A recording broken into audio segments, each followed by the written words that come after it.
Unit 30, the present simple, interrogative and negative. Does he speak Hebrew? No, he does not speak Hebrew. He speaks English. Does he work in a factory? No, he does not work in a factory. He works in an office. Does Lena live in Paris? No, Lena does not live in Paris. She lives in London. Does your son study French? No, my son does not study French. He studies English. Does the cat drink whiskey?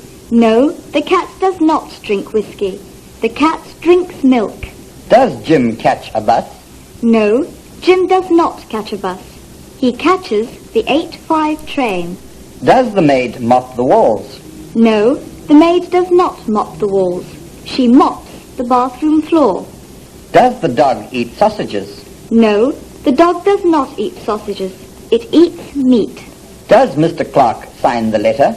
No, he doesn't. No, he does not. He signs the receipts. Does Mr. Gordon need a maid? No, he doesn't. No, he does not. He needs a secretary. Does the office boy write letters? No, he doesn't. No, he does not.